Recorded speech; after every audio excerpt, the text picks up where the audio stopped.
focused on a new world for BPO. Digitalization is transforming the growing BPO. And for this, we would like to invite Mr. Chandra Surbhat, Vice President, Global Head Digital Experience from Wipro. Mr. Chandra is an experienced digital leader helping organizations build and scale digital business through innovative offerings, GTM strategy, client relationships, and enabling clients to achieve business outcomes through digital products. Can we hear a huge round of applause for him? Good morning. Thank you everyone for being here, and I hope you are having good sessions and a lot of conversations my previous speakers or colleagues spoke about, which will be very similar in terms of how the world of BPO is changing. We may use different titles, we may use different sort of topics, but eventually it will all land into few things that we have been probably will hear throughout the day. So I'm going to try and talk about those disruptive things and also take some examples so that we understand how do these disruptive things actually play out in real life. Right? So when we think about digitalization from a BPO standpoint and from a process standpoint, the few things that are very important eventually is to start thinking about where does this all land into. Lands into a customer experience or a customer service. We may use different internal terminologies or pockets of work that we try to disrupt, which could be contact center as an example. It could be back office processing. It could be different channels in which we address customer queries, issues, voice, non-voice, chat, different ways in which we communicate, different channels in which we communicate. But eventually, we have to start thinking of where does that create that impact that we all look for, which all the enterprises look for. That's the customer experience. And that continues to be the single biggest lens or a focal point for organizations to think their transformation story from. Cost continues to be an important dimension. So most of the channels, while it is interesting and exciting that all of our consumers love to use the non-voice based channels, which simultaneously helps the cost, at the same time makes us more digital savvy and also enables a lot more self-service. So what consumers like will also be something that the boards of organizations like because it cuts the cost. So the more we do omni-channel, it transforms the experience, it also plays nicely into the cost reduction. The digital engagement channels, that's where it lands into in terms of channels beyond voice. What else can we enable? How seamlessly can we enable? You heard the previous speaker speak about intelligence, context awareness, the ability for us to enable a consumer switch channel seamlessly and keep that context alive is important to drive those channels of engagement in a consistent fashion, and the automation of it. Again, you saw a lot of conversation around automation, AI, Gen AI, different terms, and how does that automation enables, again, simultaneously two things, transforms the experience for end user because you cut the manual intervention and also makes it cost effective because you are now cutting the processing time, enabling the work to be done much more sharper. Overall, from any of the transformation or digitalization standpoint, we could think of four fundamental levers. Simplification. When we think of any process, when we think of digitalization, or even if we have to simplistically think of a process, the first thing that all of us intuitively spend time, can we simplify this? Just because a process is run something of in a certain steps for a long period of time, should it be run in the same way? We all intuitively question certain steps in the process, certain sequence in the process, certain ways in which it can be made more simpler. And the second, as we do that simpler part of it, the simplification part of it, comes the automation. What can we eliminate? And what can we actually make it without manual intervention? How do you do a smallest aspects of an automation which progresses the task much more faster? It accelerates the process. Then comes the intelligence. How do we derive intelligence of millions of transactions? We all have, in a BPO world, we deal with whether it's about call center, whether it's about different channels of interaction. We are having a wealth of data. And that data, regardless of the industry that we deal with, how do we process that data? How do we understand and derive intelligence out of it? And hence flow that back into the way we look at the process, back into the way in which we can be more proactive to the customers. Now, the data speaks volumes. You would have the same consumer talking to you, on certain channels, has similar set of queries, has similar set of problems, or is a high valued customer, or that customer has different products that they actually have relationship with from an organization standpoint. How do you holistically understand the entire aspect of data that we have access to as a BPO and drive intelligence towards leveraging that? And eventually, all of this means what can we do from an experience standpoint? How can you translate this back to the consumer? How can you translate the simplification part of it, the automation part of it, the data-driven intelligence part of it, and into the experience? So these are the four fundamental pillars of how we can think of transformation standpoint. And let's pick up a few of those. And when I spoke about experience, we hear these terms in a contact center conversation. How do you avoid calls? Each contact center call is costly, huge amount of effort in training, in equipping the contact center agent, frustrations for the caller, a lot of times things doesn't get resolved. How do you avoid in the first place? And that's where the channels and the ability for us to solve as a self-service, proactive availability of those issues or situations or data or tasks that they can get things done onto the channels of their preference instead of they calling you, you reaching out to them, is where call avoidance can be a big success. Call deflection. We have all heard quite a bit of chatbots and other interactive automated ways in which we can engage with the customer prior to it hitting a live agent. And that can be your call deflection. How do you deflect it to a different channel than a voice? And then of course, eventually, as it lands to the contact center agent, how do you equip the contact center agent with an agent desktop which makes them much more effective in solving a customer problem? Now here we have to think about few things. If, for example, if there's a high valued customer calling for the same issue a couple of times, is call deflection a right channel? Can we understand the little bit intelligence around the consumer? Somebody who's high valued, high network, very important for you, and continues to get redirected to a chatbot may not be a good experience. And that's where it might need to avoid a call deflection, might just directly go to an agent. And an agent who is maybe a little bit more senior. And again, that's where the intelligence comes in. How do you redirect, understand those calls from all of any inputs that we could get? Avoid call deflection. While some of these things seems natural, but again, applying that uniformly also may not be very sensitive in terms of how do you want to handle and segment different consumers. So how do you look at the segmentation better, and where do you direct different set of consumers? How do you look at different situations if it's repeated, and how do you then pick up the right channel for them or right solution for them, even in a contact center?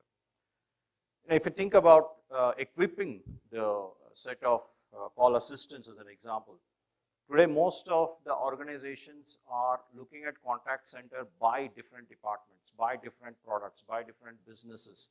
And that means for a caller, they have to call multiple different options before they land to the right person.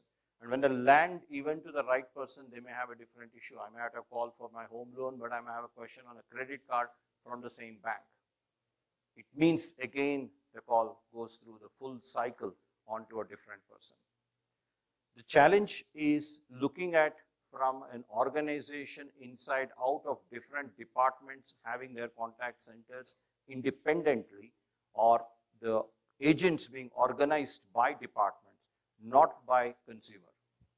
This is where the agent assistance or agent desktop comes into play. How do you ensure that agent is equipped with every possible insight information about that consumer, about what all they do with the enterprise? And this is a whole bunch of continuous transformation that can be done for an agent to enable solving all of what the consumer calls for, rather than again continuously deflecting it in different directions. Now, when you take even the intelligence part that I was talking about, few of the customer cases that I can talk in a utility customer, for example, they found an average 10 to 15 minute call if somebody shifts their home with a contact center agent to shift their utility, and that could have been easily solved. All the details could have been easily captured, and that's the, when they went through their call analysis, 70–80% of the calls, percent of those were for the shifting of utilities, which could have been solved through a non-voice channel. And similarly, when you think about call, I talked about call assistance. We take an airline example. We have seen cases where agents who are supporting airlines struggle to assist, because there will be questions around, which particular seat helps me if I'm 6 foot tall on A320. Is 21B that you are assigning me, is that good enough for my leg space? Now, for an agent to physically have seen every single plane configuration, every single seat is impossible. How do you then simulate an AR, VR version of it? How do you then give them that experience of an airport, experience of different products that they're dealing with? And here the product is an airline. It could be any other product. Today we have that AR, VR technologies by which an agent can have a simulated experience and hence can put themselves in a situation of a consumer. All of this forms your assistance. And that will make sure that the agent is comfortable in handling those queries rather than shooting in the dark. Now, while we talked a lot about customer experience, employee experience, this is another big opportunity from a BPO standpoint. As a process for employees, we handle a ton of their back office processes, payroll, benefits administration. So we carry, as a BPO, most of us carry a huge amount of employee data in terms of what kind of health providers they sign up for, or different issues that they run into, and different situations that they run into. That's again an opportunity. Employee experience is another opportunity that we could focus on. Now, wrapping up these two, in my view, there is two ways to think about it. One, we have to start thinking business process as a service. And this is a holistic thought process of whole process. How do you handle the automation? Well, it's a back office automation that we could do, whether you could do at a front contact center parts that we spoke about. But think through the entire process through those 4 levers of simplification, automation, intelligence, and experience, and think of immersive experiences. And I'll take a few examples. This is one of the bank which were running their entire financial risk reporting on Excels. And this was a process, manual process, 6 people per process, which was an Excel managed by an SME financial advisor. All of their asset valuation, all of their reporting, and what their current situation of those assets were all through a formula-driven Excel, which the 6 people used to process. And there was one mistake which costed the bank $1 billion of wrong transfers, wrong advice because of it's an Excel. Now this process, we took that through an automation route, and this is the set of processes which most of us today run in the back office. If you look at a financial services back office that we run, huge amount of them are in a non-standard IT applications. And some of our optimization is limited to how do we, within the context of the way we run the process, how do we optimize? But think through from a digital transformation standpoint. Can we make this into a application or process-driven application which enables them to reduce errors, fraud, as well as drive them towards compliance, and then take that through a digital way of running it. There could be a manual way in which the process could come into you, and then go through a digital way in which it gets transformed. And that's the life cycle that we looked at it from this particular solution. Car buying or car scheduling in this case, service scheduling. Again, an opportunity for most of the auto industries. Their experiences are scattered because different dealers deal with end buyer from a service scheduling, service management standpoint. All of them involve a lot of calls to the dealer, scheduling the service, finding out when it is ready, what's the cost, all different stuff that was going on. But instead of that, here this automaker pulled that experiences back centrally through a digital way in which you can actually do the entire scheduling process online and use contact center as an exception. That's a way in which you could look at digital transformation.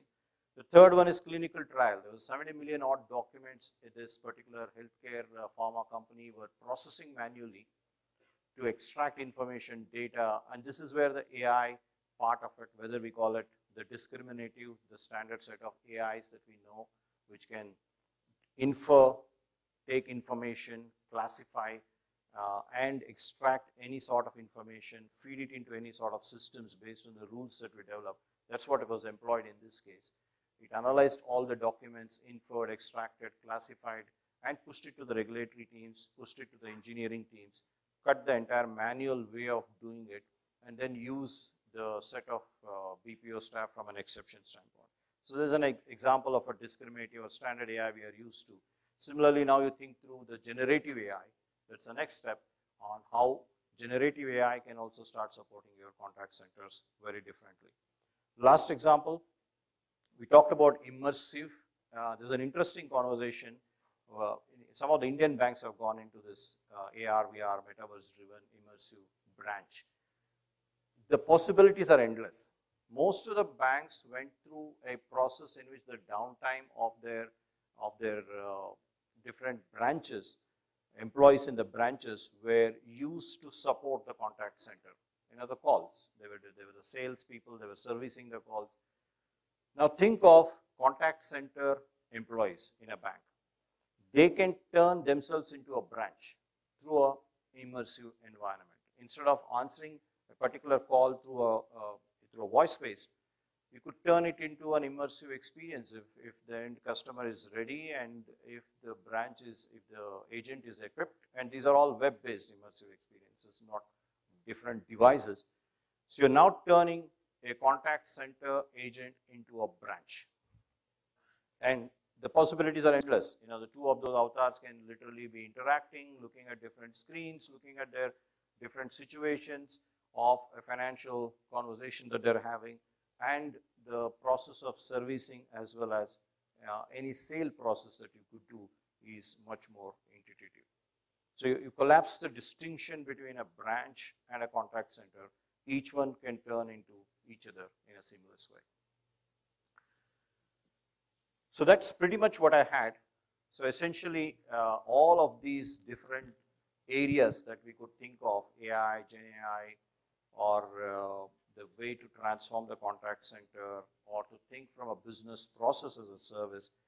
If you think about the routes of simplification, automation, intelligence, and eventually find a way that in an integrated way these land into experiences, whether it's consumer or employee, that's when the true digitalization and transformation benefits that we get. We could get pockets of efficiencies, we could get pockets of automation, certain pockets of data and intelligence, but if we view this in a holistic fashion, is when we see a fully transformative impact. Thank you.